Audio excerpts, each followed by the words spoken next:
నమస్తే, welcome to career guide. ప్రస్తుతం మనతో పాటు ఉన్నారు ఇమిగ్రేషన్ ఎక్స్పర్ట్ రాహుల్ రెడ్డి గారు. సార్ నమస్తే అండి. నమస్కారం అండి. సార్, మనం ట్రంప్ గారి డెసిషన్స్ చూస్తూనే ఉంటాము, ఎవ్రీ వీక్ మారిపోతూనే ఉంటాయి. దాన్ని మనం ప్రెడిక్ట్ కూడా చేయలేము ఆయన ఏం చేయబోతున్నారా అనేది. ఇప్పుడు H1B కి సంబంధించిన ఈ 40% ఏదైతే చేంజెస్ ఉన్నాయో, డౌన్ అయిందో, ఎలా చూడాలి సార్? అంటే నార్మల్ గా H1B డిమాండ్ దాదాపు 8 లక్షలు ఉండే ఫిజికల్ ఇయర్ 2024 అంటే 2023లా దాదాపు 8 లక్షలు ఉండే. కొద్దిగా డూప్లికేట్ ఫైలింగ్స్ ఎక్కువ ఉన్నాయి, అవన్నీ కూడా కరెక్ట్ చేసిన తర్వాత లాస్ట్ ఇయర్ దాదాపు 3,50,000 అప్లికేషన్స్ వచ్చినాయి. ఈసారి ఎస్టిమేట్ ప్రకారం 40% అంటే దాదాపు 2.5 లక్షల మటుకే ఉంటుందని అనుకుంటున్నాం మేము ఇప్పుడైతే. ఇంకా కరెక్ట్ ఎస్టిమేట్ వేసలేం కాబట్టి 40% డిమాండ్ తగ్గిపోయినట్టుగా క్లియర్గా తెలుస్తుందండి. అంటే అప్రాక్సిమేట్లీ 50 ఉండొచ్చు, 30 ఉండొచ్చు, మనం చూడాలన్నట్టు. ఇప్పుడు 40% అని కన్సెన్సస్ ఎస్టిమేట్ ఇస్తున్నామండి ఇప్పుడు. అయితే ఓవరాల్ డిమాండ్ తగ్గిపోయినట్టే H1Bస్కి. తగ్గిపోయినట్టే కదా మరి. బట్ ఇప్పుడు లాస్ట్ టైం 3,50,000 నుంచి ఇప్పుడు 2 లక్షల దగ్గరకు వచ్చింది అనుకోండి, డిమాండ్ తగ్గిపోయినట్టే కదా. అయితే ఇక్కడ మనం అప్లికేషన్స్ తగ్గాయి అనుకోవాలా, ఏదైతే ఈ స్పాన్సర్ చేసే కంపెనీస్ వాళ్ళు మైండ్ మార్చుకున్నారు అనుకోవాలా?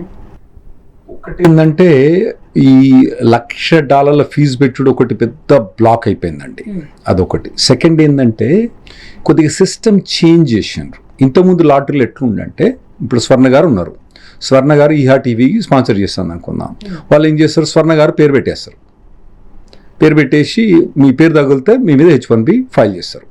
ఇప్పుడు ఏంటంటే ఈ ఈహా టీవీ వాళ్ళు ఏం చెప్పాలంటే, ఇప్పుడు నార్మల్గా జర్నలిస్ట్కి ఇచ్చే శాలరీ సరే 3 లక్షలు అనుకుందాం, నెలకు 3 లక్షలు ఇస్తే మీకు మినిమం 3 లక్షలు ఉంటుంది అనుకుందాం.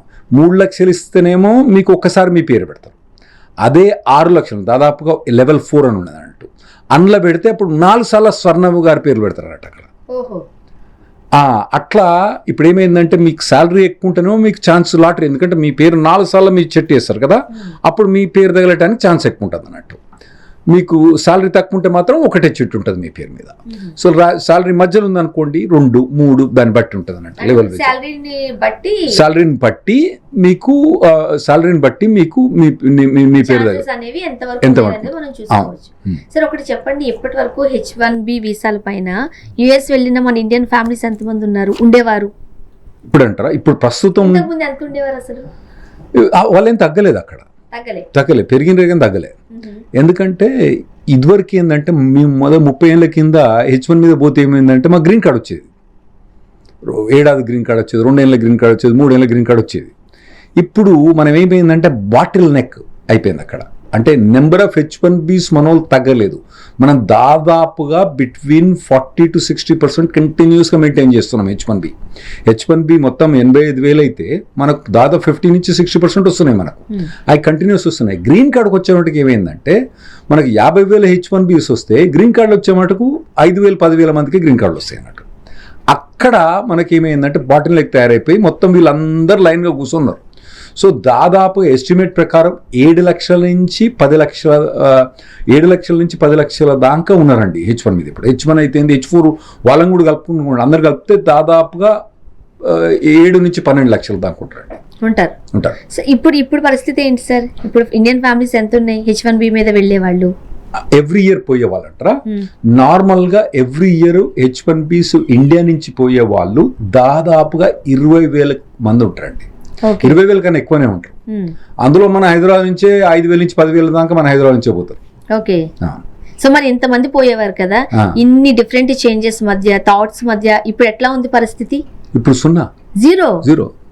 ఇప్పుడు లాస్ట్ ఇయర్ అంతకుముందు ఇయర్ 15,000, 20,000 మనకు కరెక్ట్ ఎస్టిమేట్ ఉన్నా లేకపోగానే బిట్వీన్ 16,000 నుంచి 22,000 దాకా పోయే వాళ్ళు ఉన్నారు కదా. ఇప్పుడు మరీ జీరో అనను, 100 మంది పోతే మహా కష్టం అండి.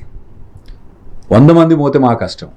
ఎందుకంటే ఇప్పుడు రూల్ చేంజ్ చేసింది ఏంటంటే, మనం ఒకవేళ కనుక ఇండియా నుంచి ఎవరైనా H1B ఫైల్ చేయదలుచుకుంటే ఉన్న రెస్ట్రిక్షన్స్ అన్నీ కాక నార్మల్ ఫీజే, లీగల్ ఫీజు అవన్నీ కాస్ట్ దాదాపు 10,000 పెడుతుంది ఒక్కొక్క H1B.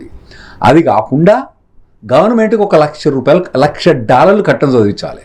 $1,00,000 అంటే ఇప్పుడున్న రేట్ ప్రకారం 94 లక్షల కట్టం గవర్నమెంట్ సమర్పించాలి. అచ్చా సమర్పించంగానే మనం విని వీసా వస్తున్నానికి కూడా లేదు. ఎవరు సమర్పించాలి? కంపెనీ సమర్పించాలి. ఇంకోటి ఏంటంటే సమర్పించినా కూడా వీసా రిజెక్ట్ అయ్యే ఛాన్స్ కూడా ఉంది. వీసా రిజెక్ట్ అయిందంటే గోవిందా మీ 94 లక్షలు పోయినాయి. ఇక 94 లక్షలు ఇక లాయర్ల ఫీజు అన్ని కలిపితే ₹1 కోటి పోయినాయి. అచ్చా, ఇవన్నీ కూడా కంపెనీ కట్టుకోవాలి. రిస్క్ కదా సార్, ఇండివిజువల్ కట్టుకోరాదు, కంపెనీ కట్టుకోవాలి. కంపెనీ కట్టుకున్న తర్వాత కంపెనీ వీని అక్కడ తీసుకుపోయింది అనుకోండి, వీడు వారం రోజుల గొడవకు వేరే కంపెనీ పోయింది అనుకోండి, ₹1 కోటి పోయినట్టే.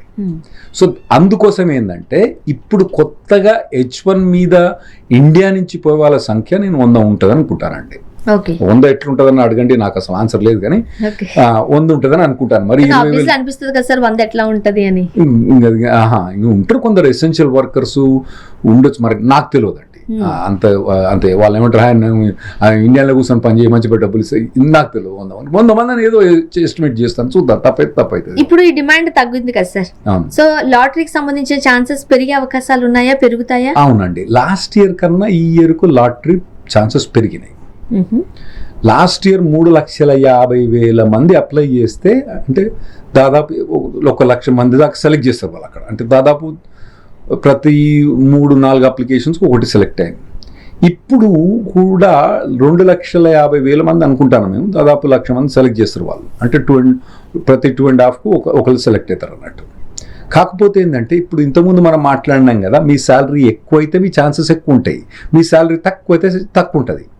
అయితే శాలరీ తక్కువ ఉన్న పరిస్థితి, వాళ్ళ పరిస్థితి లాస్ట్ ఇయర్ కన్నా ఈసారి దిగజారిపోయింది. వాళ్ళకు అప్లికేషన్స్ తగ్గినా కూడా మీ శాలరీ తక్కువ ఉన్నది కాబట్టి మీ ఛాన్స్ లాటరీ రావడానికి లాస్ట్ ఇయర్ కన్నా ఇయర్ తగ్గిపోయింది. దాదాపు ఎస్టిమేట్ ఏంటంటే బిట్వీన్ 15 to 20% ఛాన్స్ ఉంటుంది. ఏది లెవెల్ 1లో అయితే. లెవెల్ 4లో అనుకోండి మీరు, ఏది మీ శాలరీ 6 లక్షలు అంటే ఎక్కువ ఉందనుకోండి, అప్పుడు ఎంత అంటే మీ ఛాన్సెస్ దాదాపుగా 50 నుంచి 70% ఉంటుందండి సెలెక్ట్ అవ్వడం, ఇంకెక్కువ ఉండొచ్చు. ఓకే సార్, ఇప్పుడు ఇది ఎంత పెద్ద బిగ్ చేంజ్ గానే మనం చూడాలి కదా సార్, అసలు ఎందుకంటారు? మెయిన్ రీజన్స్ ఏమని చెప్తారు? ఒకటి ట్రంప్ రూల్ చేంజ్ చేసింది. ఒకటి ఏంటంటే లెవెల్ వేజ్ దాన్ని బట్టి శాలరీ అనేది ట్రంప్ చేసింది. 100,000 అన్నది ట్రంప్ ఇంపోజ్ చేసింది. దీని వల్లనే మేజర్ చేంజెస్. కొద్దిగా AI డిమాండ్ ఉందనుకుందాం, కొద్దిగా ఐటీలో కొద్దిగా డిమాండ్ తక్కువైనా కానీ అట్లేం మాకేం కనబడలేదు. ఎందుకంటే AI డిమాండ్ వచ్చి వేరే జాబులు పోయినాయి, కానీ ఈ జాబులు ఉన్నాయి. ఏది ఏ జాబులు పెరిగిపోయినాయి కదా. సో అట్లనేం కనబడతలేదు. కానీ అదే ట్రంప్ మీరు చూస్తున్నారు, ట్రంప్ ఎటువంటి వాడు అన్నది నేను పెద్దగా చెప్పాల్సిన అవసరం లేదు మీకు. సో అతను చేసే యాంటీ ఇమిగ్రేషన్ పాలసీస్ తోటి ఈ డిమాండ్ తగ్గిపోయినట్టే. ఇది 100,000 కానివ్వండి, లెవెల్ వేజ్ శాలరీస్ కానివ్వండి. ఇంటిమిడేషన్ అండి, ఇప్పుడు అక్కడ ఏంటంటే ఓ జనాలు కెమెరాలు పట్టుకొచ్చి యూట్యూబర్స్ వచ్చి ఇంటికి వచ్చి డోర్ నాక్ చేస్తాను, నువ్వు ఇక్కడ ఎట్లా పని చేస్తానోరా, మనకు అసలు ఏం రైట్ లేదు ఇంటికి రావడానికి, వాళ్ళు వచ్చి నాక్ చేస్తాను, మన వాళ్ళు గజగజలాడతాను అక్కడ. సో అటువంటి పరిస్థితుల్లో ఇప్పుడు H1 మీద వీళ్ళు ఈ కంపెనీస్ H1B ఫైల్ చేయాలంటే ఇంకా భయపడతాను.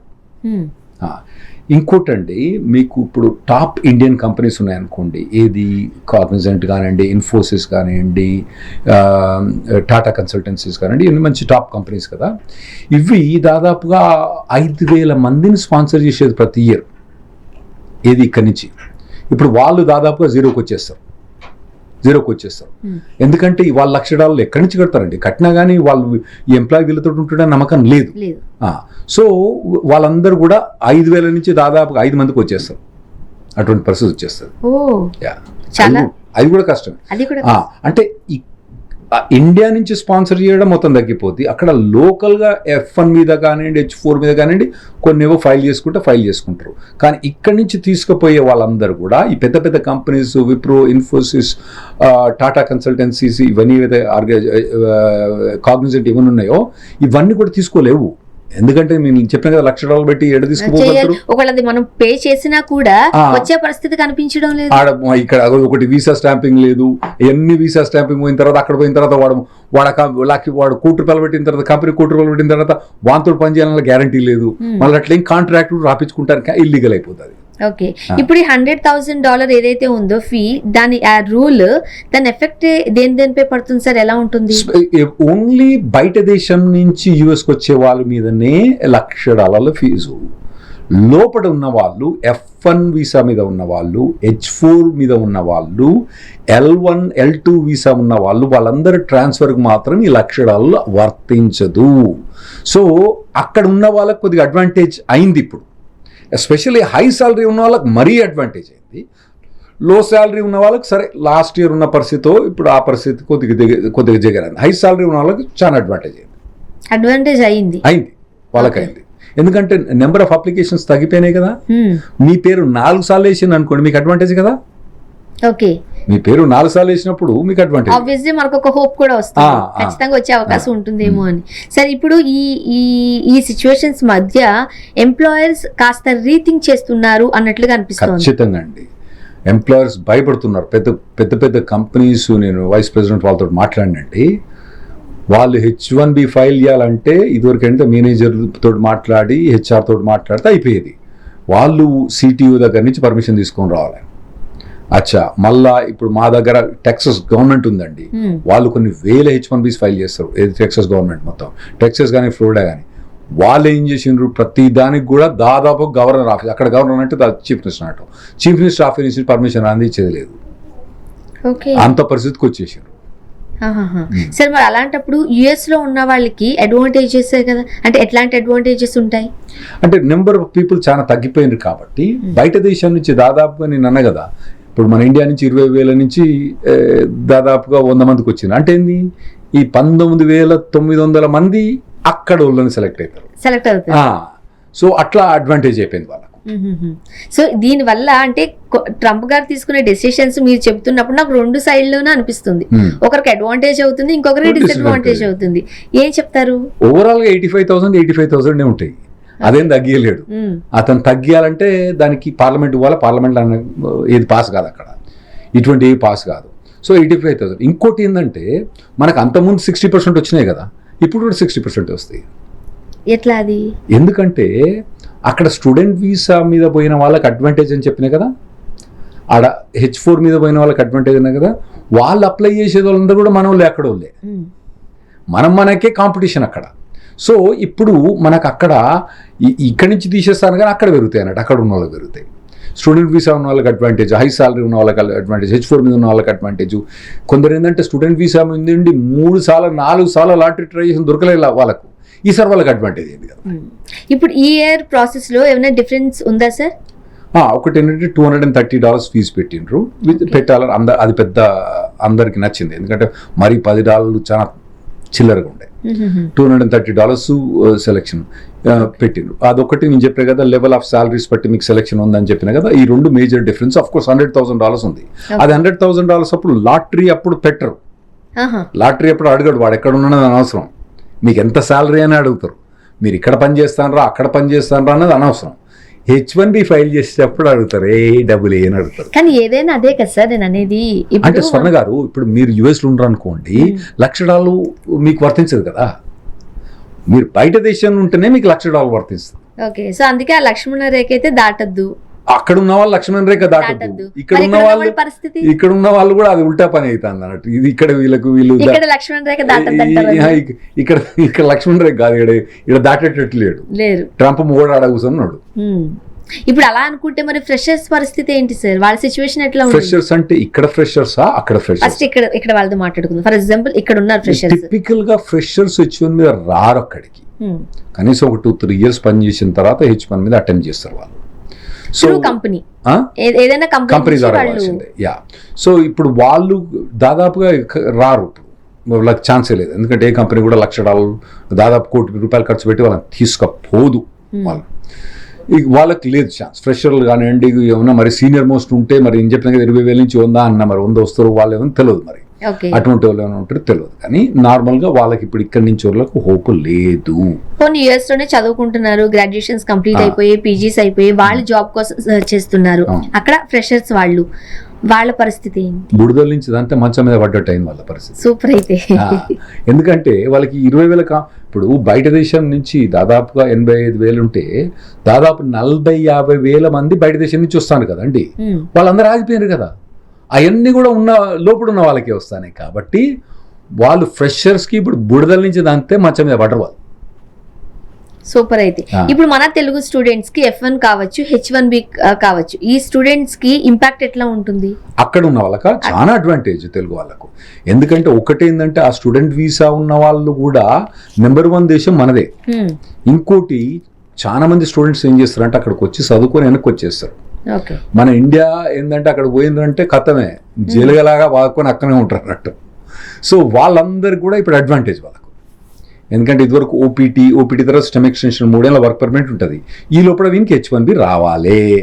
ఇదివరకు ఏంటంటే వానికి H1B రాకపోయేది. ఇప్పుడు H1B వచ్చే ఛాన్స్ బాగుంటుంది వాళ్ళకు. ఇంకోటి మేము ఏమనుకుంటామంటే ఓవరాల్గా కొందరు లాటరీలా ఎట్లా ఫైల్ చేసినంటే కొన్ని ఈ $1,00,000 మీద కోట్ల కేసు ఉందండి. అందులో ఏమైనా గెలుస్తామేమో అని చెప్పి కూడా ఫైల్ చేసిన వాళ్ళు ఉన్నారు. ఎందుకంటే నేను చెప్పిన కదా, స్వర్ణ గారికి H1B ఫైల్ చేసేటప్పుడు స్వర్ణ గారు యుఎస్లో ఉన్నారా ఇండియాలో ఉన్నారా వాళ్ళు అడగరు క్వశ్చన్. H1B అంటే లాటరీలు వేసినప్పుడు మీ నేమ్ సెలెక్ట్ అయిన తర్వాత మళ్ళీ మీ పేరు మీద H1B లాటరీ ఫైల్ చేసేటప్పుడు అప్పుడు అడుగుతారు స్వర్ణ గారు ఎక్కడ ఉన్నారు, ఇండియాలో ఉన్నారంటే $1,00,000 అంటారు అన్నట్టు. సో వీళ్ళు కొందరు ఏం పని చేశారంటే మరి కోర్టులు ఏమన్నా అయిద్దేమో అని చెప్పి కూడా కొందరు ఫైల్ చేస్తూ ఉన్నారు. సో మేమేమనుకుంటామంటే ఇప్పుడు లాటరీ కండక్ట్ అయిపోయింది. March 19 మన టీవీలో చెప్పినాం కదా, టీవీలో. సో March 19 లాటరీ సెలెక్షన్ అయిపోయింది, ఫైలింగ్ అయిపోయింది. April 1 కల్లా మనకు మొత్తం డెసిషన్ వచ్చేసింది. కానీ సెకండ్ లాటరీ ఉంటుంది అనుకుంటున్నాం. ఎందుకంటే ఈ ఫైలింగ్స్ ఎప్పుడైతే జరగకపోతాయో అప్పుడు కొత్తగా మళ్ళీ తీస్తారు అన్నట్టు. కొత్తగా తీసినప్పుడు మళ్ళీ లాటరీ బెటర్ ఉన్న దాంట్లోకి వెళ్ళి తీస్తారు అన్నట్టు. పెట్టుకుంటారు. ఇప్పుడు లే ఆఫ్స్ ఉన్నాయి కదా సార్, దాని సంగతి ఏంటి, దాని ఇంపాక్ట్ ఏంటి? లే ఆఫ్స్ తోటి చాలా మంది ఫైల్ చేయలేదు కొన్ని కంపెనీస్. నేను చెప్పిన కదా కొన్ని కంపెనీస్ CTO దగ్గర నుంచి పర్మిషన్ రావాలని చెప్పి వేలల్లో తీసేశారు కదా సార్, వేలల్లో తీసేసారు, థౌసండ్స్ లో తీసేశారు కదా. ఒరాకిల్ అయితే 30,000 వరకు తీసేశారు. దాదాపు 5,000 మంది మన తెలుగు వాళ్ళే అంటారు. సో డెఫినెట్లీ అటువంటి కంపెనీస్ ఇప్పుడు ఎక్కువ హైర్ చేయవచ్చు కంపెనీస్. పెద్ద పెద్ద కంపెనీస్ నేను పేరు చెప్పదలుచుకోలే, వాళ్ళతో మాట్లాడినప్పుడు CTO దగ్గర నుంచి పర్మిషన్ రావాలి. అదే మళ్ళా ఫ్లోరిడా మా టెక్సస్లో అయితే చక్కగా గవర్నర్ అంటే మీ చీఫ్ మినిస్టర్ దగ్గర నుంచి పర్మిషన్ రావాలి. చీఫ్ మినిస్టర్ దగ్గర అంటే చీఫ్ మినిస్టర్ ఏం సైన్ పెట్టాలి, బంగ్లాదేశ్ హైర్ చేస్తాను అని చెప్పి రేవంత్ రెడ్డి సైన్ చేయాలంటే కష్టం కదా. సీఎం మన కేసీఆర్ ఉన్నా కానీ ఎవరున్నా కానీ వాళ్ళు బండారు వీళ్ళు ఎవరున్నా కానీ వాళ్ళు అటువంటి వాళ్ళు పబ్లిక్ ఇమేజ్ పోద్దని చెప్పి వాళ్ళు సైన్ కూడా చేయరు. మంచి క్యాండిడేట్ ఉన్నా కానీ సైన్ చేయరు. సో అటువంటి పరిస్థితికి వచ్చింది అన్నట్టు అక్కడ. ఓకే, ఇప్పుడు లాటరీ సెలెక్ట్ అవుతున్నారు సార్, అయినా సరే ఛాలెంజెస్ ని వీళ్ళు ఫేస్ చేయాల్సి ఉంటుంది. ఎలాంటి ఛాలెంజెస్ ఉంటాయి? ఇప్పుడు H1B ఫైల్ చేయాలి. June 30 లోపల H1B ఫైల్ చేయాలి. ఈ June 30 లోపల. అందులో 2 తీర్ల వాళ్ళు ఉంటారు. బయట దేశం నుంచి ఫైల్ చేసిన H1B వాళ్ళకు మొదలు 100,000 కడితేనే ఫైల్ చేయొచ్చు. 100,000 కట్టకపోతే ఎగ్జామ్షన్కి అప్లై చేయాలి. అప్లై చేస్తే వాడు ఇస్తలేడు, వాడు రెస్పాండ్ చేస్తలేడు. ప్రతి దానికి ఒక లిటిగేషన్ పెడితే పరిస్థితి ఏంటి సార్ ఇక్కడ వాళ్ళ పరిస్థితి? అంటే ట్రంప్ అన్నది యాంటీ ఇమిగ్రెంట్.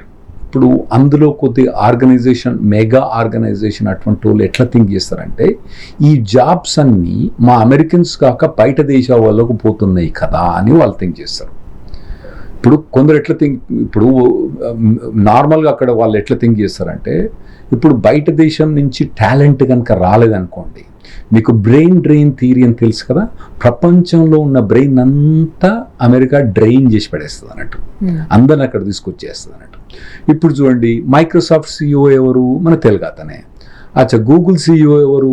మన తమిళ్ బాయ్ ఉన్నాడు. ఈ టెస్లా CEO ఎవరు? ఆయన సౌత్ ఆఫ్రికా నుంచి వచ్చిండు.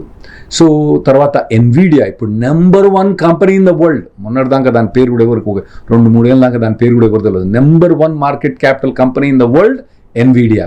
వాడెక్కడి నుంచి వచ్చిండు? వాడు కూడా బయట దేశం నుంచి వచ్చిండు.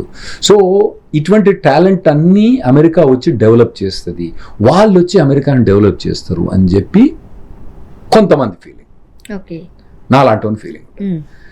అదే ఈ మెగా ఆర్గనైజేషన్ అనే ఆర్గనైజేషన్ వాళ్ళు అంటే రిపబ్లికన్నే ఒక వింగ్ అన్నట్టు, ఇప్పుడు బీజేపీలో బజరంగ్ దళ టైప్ అన్నట్టు. అయితే వాళ్ళు కొద్దిగా మేజర్ ట్రంప్ సపోర్టర్స్ ఈ మెగా ఆర్గనైజేషన్.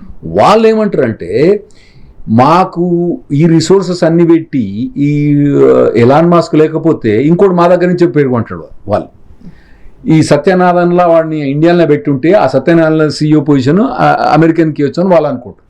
వాళ్ళ థింకింగ్ ప్రాసెస్ అట్లా అన్నట్టు. ఓకే. సో ట్రంప్ అనే అతను కొద్దిగా న్యూట్రల్గా ఉన్నాడు అక్కడ, ఇటు లేడు అటు లేడు అన్నట్టు. కానీ అతని ఓటర్స్ మాత్రం కొద్దిగా మెజారిటీ పట్టుకు ఈ రైట్ వింగ్ పీపుల్ అన్నట్టు, ఏంటంటే ఈ జాబులన్నీ వేరే దేశం పోతున్నాయని. సో దానికి H1 మీద వాళ్ళేమో H1B మొత్తమే తీసేయమంటారు, లెఫ్ట్ వింగ్ వాళ్ళు H1Bని ఇంక్రీజ్ చేయమంటారు, 2 లక్షలు చేయమంటారు. సో వీడేం చేసిండంటే కొద్దిగా రైట్కి మూవ్ అయిపోయి రెస్ట్రిక్షన్స్ ఎక్కువ పెట్టిండు అన్నట్టు. ఓకే సార్, ఇప్పుడు ఇవంతా పెద్ద లొల్లి ఇదంతా మీరు చెప్పాలంటే, ఎందుకంటే సాఫీగా ఒక రోడ్డు పై నుంచి వెళదాము అని అంటే ప్రతి దగ్గర కూడా గతుకులుంటే ఎట్లా పోతారు పరిస్థితి అన్నట్టు ఉంది. దాని బదులు ఇక్కడ ఇటు నుంచి కాకుండా వేరే దగ్గర నుంచి పోతే బెస్ట్ ఏమో అన్న అవకాశము, లేకపోతే ఈ రీథింక్ కూడా ఇక్కడ వాళ్ళలో మనం చూస్తున్నాం. కాబట్టి ఇదంతా పోనీ కొన్ని రోజులైనా, లేకపోతే ఇది ఇలా ప్రాసెస్ అంతా కంటిన్యూ అయ్యే అవకాశం ఉంది. ఈ $1,00,000 అతను చెప్పింది సెప్టెంబర్ 30th 2026 మట్టికి అని చెప్పిండు, ఎగ్జిక్యూటివ్ ఆర్డర్ ఇచ్చినట్టు. కానీ అందరికి తెలిసిన థియరీ ఏంటంటే ఒకసారి అలవాటు అయిపోయిన తర్వాత దాన్ని కంపల్సరీ ఎక్స్టెండ్ చేస్తారు. సర్కారు ఒకసారి పైసలకు అలవాటు అయిందంటే ఎప్పుడు ఎక్స్టెండ్ చేస్తూనే ఉంటుంది దాన్ని. సో అదొకటి. మరి పర్మనెంట్ ఉంటుందా అంటే ఓవరాల్గా రెస్ట్రిక్షన్స్ H1 మీద పెరిగిపోతాయి, కొద్దిగా పెరగాలి, అంత మాత్రం ఉండకూడదు, కొద్దిగా పెరిగిపోతాయి. డెఫినెట్లీ మీరు అన్నట్టు ఉడుకుదొడుకులు ఉంటాయి. ఎందుకంంటే ఇప్పుడు మీకు శాలరీలో ఉడుకుదొడుకులు ఉన్నాయి కదండి. ఇక్కడ వానికి వచ్చేది ₹1,00,000 శాలరీ అయితే అక్కడ 10 లక్షల శాలరీ వస్తుంది కదా, డిఫరెన్స్ ఉంటుంది కదా. సో దానికి కూడా ఇన్ని ఉడుకుదొడుకులు పడాల్సి వస్తుంది.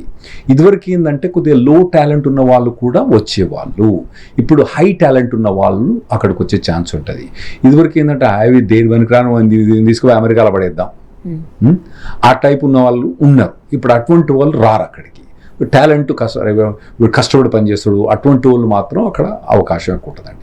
ఓకే సార్, ఇప్పుడు ఈ ఎన్నిట్ల వద్ద అంటే మనం చూస్తే ఈ $100,000 ఏదైతే ఉన్నాయో దీనివల్ల ఈ స్పాన్సర్షిప్ కావచ్చు ఇవన్నీ కాస్ట్లీ అయిపోయాయా సార్? చాలా కాస్ట్లీ అయిపోయినాయి కదండి. అంటే ఇప్పుడు 100,000 అన్నది బయట దేశం నుంచి వచ్చే వాళ్ళకే 100,000, లోపల ఉన్న వాళ్ళకి 100,000 లేదు. మిగతా ఓవరాల్గా కాస్ట్ కొద్దిగా పెరిగినా కూడా లీగల్ ఫీజు మాత్రం చాలా పెరిగిపోయిందండి అక్కడ. లీగల్ ఫీజు ఓవరాల్ అంత పెద్దగా లేకుండే. ఇప్పుడు మొత్తం కాస్ట్ 8,000 అనుకోండి, లీగల్ ఫీజు అంటే డిపెండ్స్ ఆన్ ద లా 1,000 నుంచి 2,000 దాకా ఉంటుంది అందులో. ఇప్పుడు అది లీగల్ ఫీజు, మిగతా ఫీజు అట్లే ఉన్నా కూడా లీగల్ ఫీజు బాగా పెరిగిపోయింది. ఎందుకంటే ప్రతి దానికి అడ్డంకులు, ప్రతి దానికి ఎన్ఫోర్స్మెంట్, FDNS విజిట్స్, హరాస్మెంట్ చేస్తున్నారు. అది ఎవడు వీధిలో ఉన్న ప్రతి కుక్క నక్క వాళ్ళందరూ ఓ చిన్న మన స్మార్ట్ ఫోన్ పట్టుకొచ్చి ఇంటికి వచ్చి ఎక్కడ పని చేస్తున్నాడు, ఎందుకంటే అంత ఇన్ఫర్మేషన్ పబ్లిక్ ఉంటుంది, ఎవడెవడు ఎక్కడ పని చేస్తున్నాడో అంత ఉంటుంది. అందులో ఏముంటుందంటే వాని అపార్ట్మెంట్ అడ్రస్ కూడా పెట్టాల్సి వస్తుంది, ఎందుకంటే వర్క్ ఎక్కడ చేస్తానో అన్నది పెట్టాలి, అది పబ్లిక్ ఇన్ఫర్మేషన్. అయితే వీడు చాలా మంది వర్క్ ఫ్రమ్ హోమ్ చేస్తున్నారు. 2020 కోవిడ్ వచ్చిన తర్వాత వర్క్ ఫ్రమ్ హోమ్ బాగా డెవలప్ అయిపోయింది.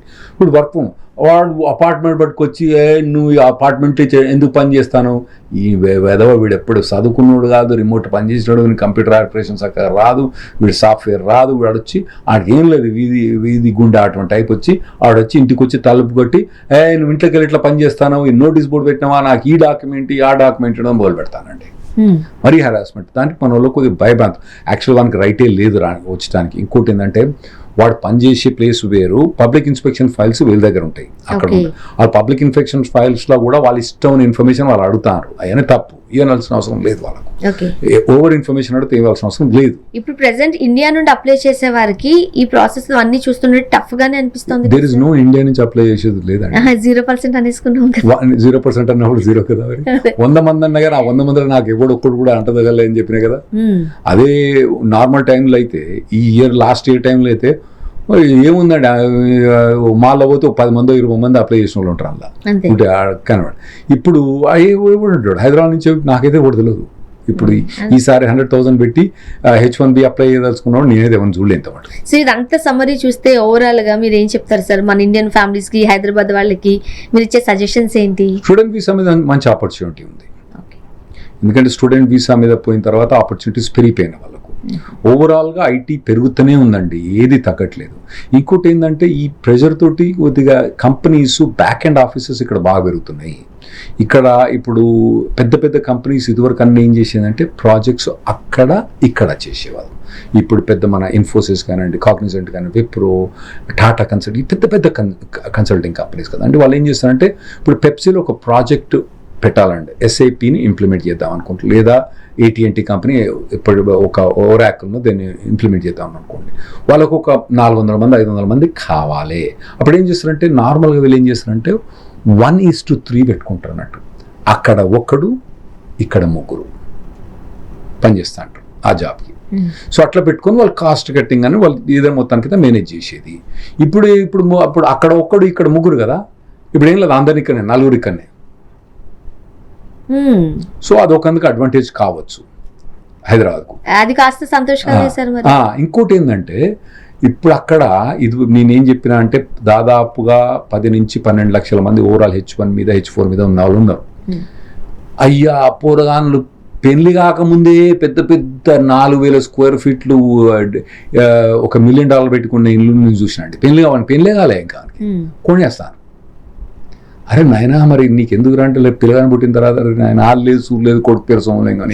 ఇది కూడా డౌట్ సార్ నాకు. ఈ మధ్య కాలంలో అక్కడ మనంత తక్కువ కూడా కాదు, చాలా రేట్లు ఉంటాయి అక్కడ ఇల్లు అనేది. ప్రతి ఒక్కరికి ఒక సొంత ఇల్లు ఉండాలి, ఒక సొంతగా వెహికల్ ఉంటే తప్ప బయటకు రాని పరిస్థితులు అంటూ వింటూ ఉంటాం. మంచిదేనా అండి ఇప్పుడు అది కొనుక్కోవడం, కోట్లు పెట్టి కొనడం? ఫస్ట్ ఇల్లు అన్నది అపార్ట్మెంట్ ఉంటుంది అక్కడ. ఓకే, అపార్ట్మెంట్స్ ఎట్లుంటాయి అంటే ఇప్పుడు మీరు హై రైజ్ ఉంటాయి కదా, అట్లా మా దగ్గర హై రైజ్ ఉండే అన్నట్టు. అపార్ట్మెంట్ అన్నది 2 ఫ్లోర్స్ 3 ఫ్లోర్సే ఉంటాయి. అంతే. ఆ అపార్ట్మెంట్లు కాంప్లెక్స్లు ఉంటాయి. ఇల్లు మనిషి అన్నప్పుడు ఇల్లు ఉండాలి. ఇక రోటీ కపడావర్ మకాన్ 3 కంపల్సరీ కదా, ఇల్లు మాత్రం కంపల్సరీ, మకాన్ అనేది కంపల్సరీ, అతను ఉండాలి. కానీ అంత కాస్ట్ పెట్టి ఇల్లు కొనాల్సిన అవసరం లేదు వీళ్ళకు. ఇంకోటి ఏంటంటే వీళ్ళ థింకింగ్ ప్రాసెస్ ఎట్టుంటుందంటే ఫస్ట్ ఏంటంటే ఇంకో 1,50,000 1,50,000 శాలరీ వస్తుంది దానికి. അങ്ങനെ ఏంటంటే తల్లిదండ్రులకి ఏంటంటే ఆయన వీడు పైసలు ఖర్చు పెడుతున్నామో కానీ ఇల్లు కొనడం అక్కడ కారు కొనడంతో సమానం. ఇప్పుడు మీరు ఇక్కడ ఉన్న ఈ పైసలు వచ్చినాయి, మెర్సిడీస్ కార్ కొంటారు, కొన్న తర్వాత మరి మెర్సిడీస్ కార్ మళ్ళీ అమ్మాలంటే దేనికి రాదు, మీకు అది ఆటోమేటిక్ డౌన్ అయిపోతుంది. ఎవరు కూడా మెర్సిడీస్ కార్ కొనే వాళ్ళు ఎవరు కూడా దాన్ని హై ప్రైస్కి అమ్ముతా అనే వాళ్ళు మనకి ఏదో తిక్కుంది అనుకుంటాం. అయితే అక్కడ వీళ్ళకు ఇక్కడి నుంచి పోయేటోళ్ళకి అంత ఈజీగా తెలియదు అన్నట్టు. అక్కడ ఇండ్ల ప్రైస్ అంత పెరిగాయి అక్కడ మనలాగా పెరిగాయి. ఇప్పుడు ₹1,00,000 పెట్టుకున్నాం అనుకోండి, అపార్ట్మెంట్ ఎంతమంది కథలు విన్నామండి. ఇల్లు అప్పుడు 10 లక్షలు పెట్టుకున్నాడు, ఇప్పుడు 10 ఎంతమంది విన్నాము. అట్లా అక్కడ ఉండదు, అది అక్కడ ఉండదు. ఇంకోటి ఏంటంటే చాలా మంది అర్థం చేసుకోవాలి ఏంటంటే ఇప్పుడు వీడు $600,000 పెట్టి ఇల్లు కొన్నాడు అనుకోండి. $600 అంటే దాదాపు 5.5 కోట్లు పెట్టి ఇల్లు కొంటాడు. ఇది ఉన్నది శాలరీ, 1,50,000 శాలరీ ఉంది. అయితే ఈ ఎంత చెప్పినా మీకు 5 కోట్లు పెట్టి ఇల్లు కొన్నాడు. అక్కడ ట్యాక్స్ ఎంత ఉంటుందో తెలుసా అంటే ఇంటి మీద ట్యాక్స్. ఇక్కడ నాకు తెలుసు, నేను గండిపేటలో ఉన్నది నాకు ఇల్లు, దాని వాల్యూ నేను చెప్పాను కానీ 11,000 15,000 ఛార్జ్ చేస్తారండి. ఏది ట్యాక్సెస్ అక్కడ 2.5 to 3% ఉంటుంది. ట్యాక్స్, ఇన్సూరెన్స్, స్కూల్ అన్ని కలిపితే మొత్తానికి 3%. ఇక్కడ మనకి ఇన్సూరెన్స్ లేదు, ట్యాక్స్ వాడు అసలు ఏం పనికి రాదు ట్యాక్స్ ఇక్కడ. అక్కడ అంటే 5 కోట్లు అంటే మీరు 3% అంటే ఎంత అండి? 5 కోట్లు అంటే దాదాపుగా 3% అంటే 3 లక్షలు 10 కోట్లు, 10 నాకు లెక్కలు సరే రావట్లేదు, లక్షల్లోనే అవుతుంది సార్. నెలకు ₹1,00,000, నెలకు లక్షలు పే చేయాలి. నెలకు 5 కోట్లు 3% 15 lakhs per year ట్యాక్స్ వేయాలి. అంటే ప్రతి నెల వాడు దాదాపు ₹1,30,000 ట్యాక్స్ వేయాలి వాడు. ఇంకా అలాంటప్పుడు ఇల్లు కొనుక్కోవడం ఎందుకు సార్? నేను చెప్తే ఇంటరా పురగాను.